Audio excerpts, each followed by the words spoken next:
వ్యక్తుల గురించి ప్రత్యేకంగా ఈ బ్రహ్మాందరెడ్డి స్టేడియం గురించి చెప్పేటప్పుడు ఈ ముగ్గురు వ్యక్తుల గురించి చెప్పిన తర్వాత మీద చెప్తాను. మీ స్థానిక శాసనసభ్యుడు ఎన్నికల్లో పోటీ చేయకముందల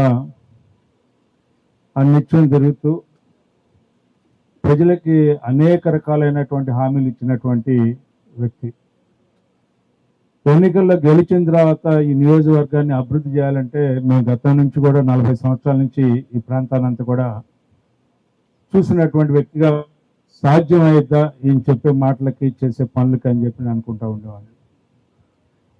కానీ మొన్న సంక్రాంతి సంబరాలప్పుడు ఆ ప్రాంతంలో ఉన్నటువంటి మరి ముఖ్యంగా ఎవరు కూడా ఆ ప్రాంతానికి వెళ్ళనటువంటి ప్రాంతాన్ని శుభ్రం చేసి సంక్రాంతి సంబరాలను జరిపి అక్కడ ఒక కేంద్రంగా ప్రధానంగా అక్కడ ఒక చిన్న స్టేడియంని కట్టించాలనే తలంపు నేను చూసిన తర్వాత నాకు చాలా ఆశ్చర్యం వేసింది.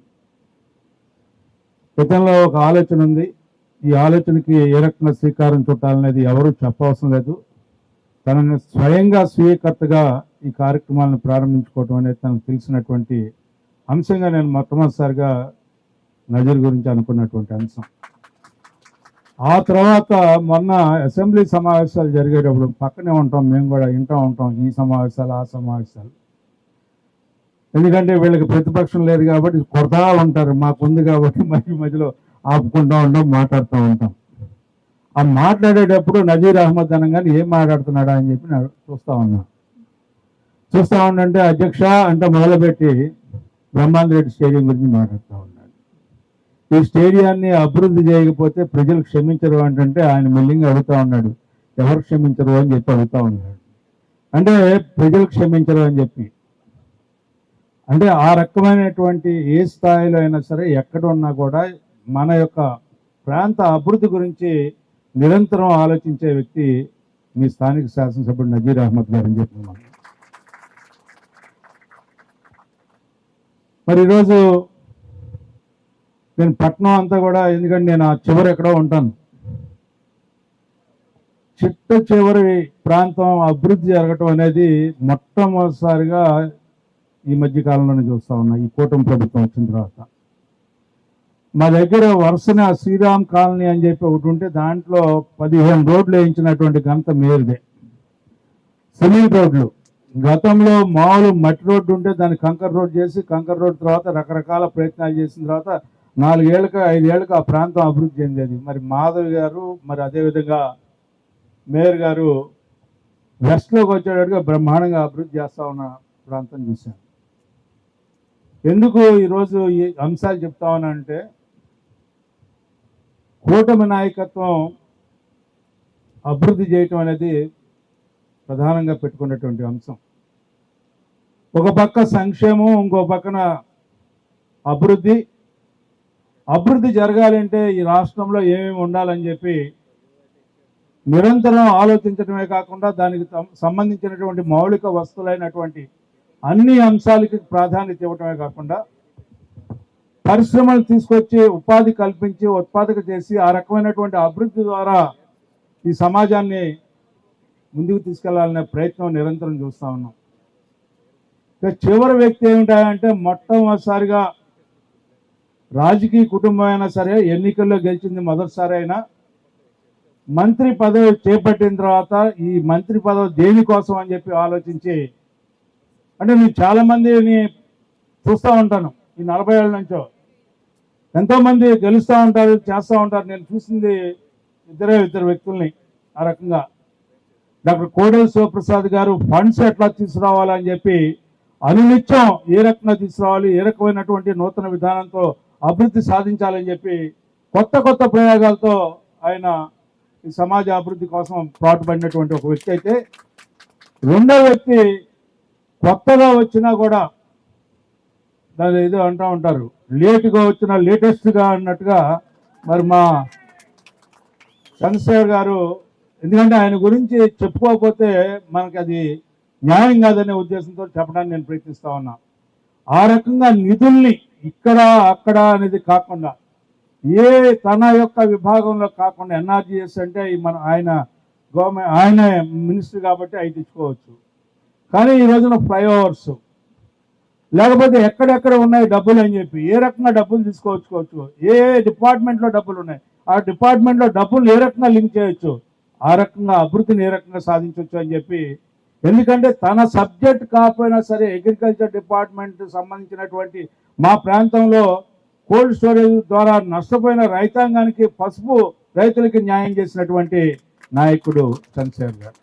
అంటే తన ఒక్క సబ్జెక్టుకే పరిమితి అవడు, సమాజంలో ఎక్కడ సమస్య ఉంది, ఆ సమస్యను ఏ రకంగా పరిష్కరించవచ్చు, దానికి ఎక్కడ పరిష్కార మార్గం ఉంది అని చెప్పి నిరంతరం అధ్యయనంతో కూడినటువంటి అభివృద్ధిని సాధించే వ్యక్తి ఎవరైనా ఉన్నారంటే పెంసాని చంద్రశేఖర్ గారు అని చెప్పి నేను మీకు మనం చేస్తా ఉన్నాను. అందులో ఈ రోజున మనం ఆలోచించుకోవాల్సింది ఏంటంటే, ఈ రోజు ఇక్కడ మల్టీపర్పస్ ఇండోర్ స్టేడియం అనేది మనందరికీ అవసరం అనేది అందరికీ తెలుసు. కానీ దానికి నిధులు ఏ రకంగా కావాలి. ఇవాళ డిపిఆర్ని మనం చూసాం, ఫ్లైఓవర్స్కి డిపిఆర్ వేయమంటే వాళ్ళు డిపిఆర్ ప్రాజెక్ట్ పంపడానికి 6 నెలలు అయితే వెళ్ళిన నెలలో దానికి నిధులు కేటాయించినటువంటి ఘనత పెంసాని చంద్రశేఖర్ గారిది. అంటే ఒక ఆలోచన చేయటం ఈ రోజున మన యొక్క ముఖ్యమంత్రి చంద్రబాబు నాయుడు గారు కూటమి ప్రభుత్వంలో ఏ రకంగా ఆయన నిరంతర శ్రమ చేస్తూ ఈ రోజు నిత్య శ్రామికుడిగా ఏ రకంగా ఈ రాష్ట్రాన్ని ముందుకు తీసుకెళ్లాలనే ప్రయత్నం ఏ రకంగా చేస్తా ఉన్నారో, మరి ఆయనకు తోచిన విధంగా కేంద్రం నుంచి నిధులు తీసుకురావటమే కాకుండా ఈ ప్రాంతాన్ని ఏ రకంగా అభివృద్ధి చేయాలని చెప్పి నిరంతరం ఆలోచించే వ్యక్తి పెంసాని చంద్రశేఖర్ గారు. ఈ రకంగా ఈ రోజున మనం రాష్ట్రంలో చూస్తూ ఉంటుంటే ఎన్నో రకాలైనటువంటి అభివృద్ధి కార్యక్రమాలు, నిరంతరం సంక్షేమ కార్యక్రమాలు, నిరంతరం అభివృద్ధి కార్యక్రమాలు, రాజకీయ పోకటిని ఈ రోజున దశని కూడా మార్చే రకమైనటువంటి ప్రజలతో మమేకమై ప్రజల యొక్క ఆలోచనలకు అనుగుణంగా ఏ రకమైనటువంటి నినాదం ఇచ్చామో ఎన్నికల ముందల దాన్ని విధానంగా మార్చుకొని ఈ రోజున ప్రజల్లో నిరంతర అభివృద్ధిని సాధించేదానికి ప్రయత్నిస్తున్నటువంటి ఈ కూటమి నాయకత్వంలో మన అందరం కూడా గుర్తుపెట్టుకోవాల్సింది ఏంటంటే, వీళ్ళకి మనం ఆశీస్సులు అందించాలి, సహకరించాలి, సహాయపడాలి. అదొక్కటి మనం చేయగలిగితే ఈ కూటమి ప్రభుత్వం నిరంతరంగా అజామంగా కొనసాగిద్దని చెప్పి మీకు మనవి చేస్తూ, మరి ఈ రోజున రవినాయుడు గారు స్పోర్ట్స్ అథారిటీ చైర్మన్, తను కూడా ఎప్పుడు కూడా ఎక్కడ ఏం చేయగలగం, ఏ రకంగా చేయాలి, చిన్న ఫోన్ వెళ్ళినా కూడా ఎమ్మటే రెస్పాండ్ అయ్యి అన్నా అని చెప్పి దానికి రెస్పాండ్ అయ్యే నేచరు. అంతేకాకుండా ఏ కార్యక్రమం చేస్తే ఎట్లా అభివృద్ధి చేస్తే ఏ రకంగా ఉంటాయి. ఎందుకంటే క్రీడలు అంటే నేను వేరేగా చెప్పాల్సిన అవసరంలా, a sound body is a sound mind అని చెప్పి చెప్పుకుంటూ ఉంటాం. మరి ఆ రకమైనటువంటి కార్యక్రమంలో ఈ రోజున మీ అందరూ కూడా శ్రీకారం చుట్టమే కాకుండా దాంట్లో పాల్గొనటమే కాకుండా దాన్ని ఏ రకంగా అమలు చేయాలని చెప్పి నిరంతరం ఆలోచించే ఈ కూటమి నాయకత్వానికి, ఈ కూటమిలో పనిచేసే అధికార యంత్రాంగానికి. ఎందుకంటే మనం గత ప్రభుత్వంలో చూసాం, ఇదే యంత్రాంగం ఎక్కడ ఒక చోట పనిచేసింది. యథా రాజా తథా ప్రజ అని అందుకే అంటూ ఉంటారు, రాజును బట్టి గుర్రం నడిచిద్ది, లేకపోతే రౌతును బట్టి గుర్రం నడిచిద్ది, రాజును బట్టి ప్రజలు ఉంటారని చెప్పి. ఆ రకంగా ఇదే అధికారులు ఈ రోజున సర్వం ఈ రోజున ఈ సమాజాన్ని అభివృద్ధి చేయడానికి మేమున్నాం ముందు అని, మేము సైతం అని చెప్పి ముందుకు వస్తున్నటువంటి అధికారులందరికీ కూడా ఈ సందర్భంలో ప్రత్యేకమైనటువంటి ధన్యవాదాలు తెలుపుకుంటూ, మరి కలెక్టర్ గారు లేడీ అయినా కూడా ఎప్పుడు ప్రజల్లో ఉంటూ ప్రజలకి అసోసియేట్ అవుతూ మరి ప్రజలందరికీ కూడా ఆమోదకరమైనటువంటి కలెక్టర్ గారుగా ఈ రోజున ఈ ప్రాంతంలో ఉండటం అనేది కూడా సముచితంగా నేను భావిస్తూ, మరి ఈ వేదిక మీద ఉన్న పెద్దలందరికీ కూడా మరొకసారి నా హృదయపూర్వకమైనటువంటి ధన్యవాదాలు తెలుపుకుంటూ, మరి మా రవినాయుడు గారు పక్కన ఆమె ధరణి గారు అనుకుంటా, ధరణి గారు, ఆమె కూడా యంగ్ అండ్ ఎనర్జెటిక్గా ఉంది. అమ్మ, ఈ క్యాంప్స్ ఇవన్నీ కూడా మీరు ఇంప్లిమెంట్ చేసేటప్పుడు మీరు పర్సనల్లో అసోసియేట్ అయ్యి పర్సనల్గా వెరిఫికేషన్ చేస్తూ మానిటర్ చేయాల్సిందిగా కోరుకుంటూ మీ అందరి దగ్గర సెలవు తీసుకుంటాను. Thank you very much.